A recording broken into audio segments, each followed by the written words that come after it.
Hi again, everybody. Dave Stevens, and the man next to me, he doesn't really need an introduction because he's a legend. But more than a legend, he's a friend. A guy that I grew up watching on TV and then had the opportunity to work with for 20 years.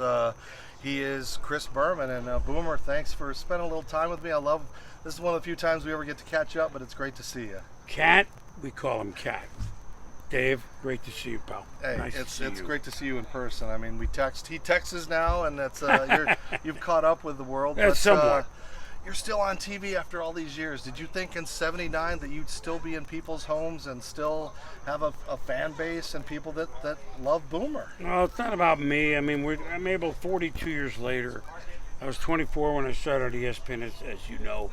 We didn't know would we be on a few years later. So I'm foolish. They're foolish enough to keep me around is what I'm trying to tell you. Well, I'm glad you're still there. And I look back to the memories and, the way you embraced me. I was this little 29-year-old kid from Minnesota, coming up, and you give me the nickname Cat, Cat Stevens. But I also was like the very first disabled person at ESPN, and I think it was a unique culture for people to get to know me. And I've often wondered, was there apprehension at first, or did it evolve to where I became just Dave, a regular guy? I've often wondered, because I was the only one at the beginning, what that was like to work with somebody with a disability. No, we didn't look at you any differently. Again, that's the quote proper thing to say. Well, first of all, as we got to know you too, so I will say only this: despite your daily life and what it took for you to even get to work for I'd like to say the 8 hours, but more the 10 or 11 hours that we would work together on a given day. On occasion, we thought about, what's it like for Dave to go home? And then we'd feel lucky, but you wouldn't want us to feel that way. And we knew that also. You're unique more than we are, okay? I'll just leave it at that. All right. I wasn't looking for the accolade. I know that. Thank you.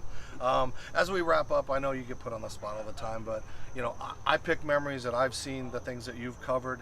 Is there that one moment in sports? Was it with your dad? Was it on a field? Like that one moment that every now and then just pops up as that moment of your life, just that was it? September 6, 1995 was when Cal Ripken surpassed Lou Gehrig's unreachable star, as I said that night. 2,130 games played consecutively. That's 14 and a half years or whatever the number is. And I get teary and my hair sticks up on my arms when I think about it. When I think about your home run call, I mean, that's just well, it's it's not about me. But here you are in that moment, and you get to be a part of that moment. Well, when the game becomes official after the team behind bats 5 times, which was California at the Angels. And the number came down on the warehouse. 2, 1, 3, and the 0 became a 1. And Cal made that lap. Buck Martinez and I and the production crew were smart enough to say nothing. This isn't lauding me. You want to know why I said nothing? We were crying.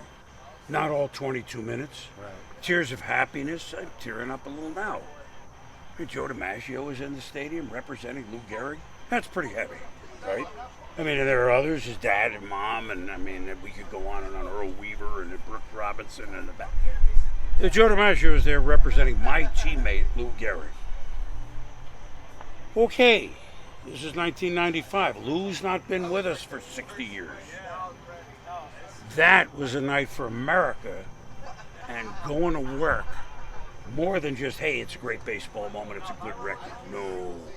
So what's scary about it is I'm giving you the highlight of that's 26 years ago already, so I don't know, I hope I have another one, but that would be the one because it was larger than baseball or even sports. And I know everybody who watched it remembers where they were, not because we did it, but they remember. Okay, last question.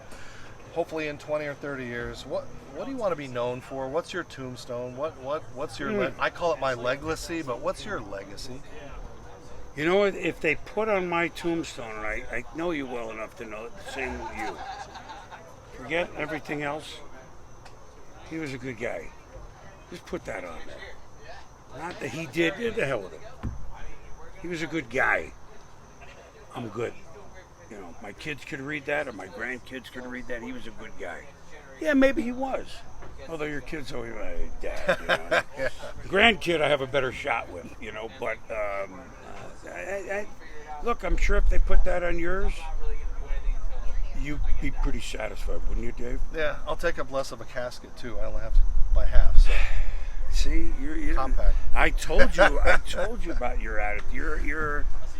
You're unbelievable. Well, talk And about we nice knew that guys. early. You are a nice guy, Chris Berman. Thank you for spending some time. It was supposed to be 2 minutes, but as we know, Oh, you come know, on. there's no time. I can't say hello in 2 minutes.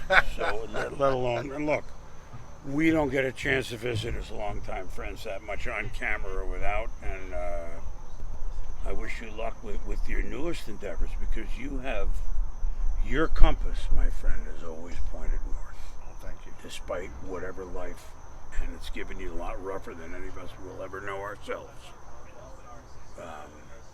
It's always pointed north, and it continues to point north. And if this is for a class or for those, keep your compass pointing north, whatever it is that, even when things are going great, when it's quote easy, keep your compass going north, because things often don't go great.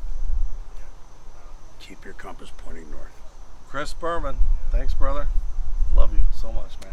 Take care of yourself. All right.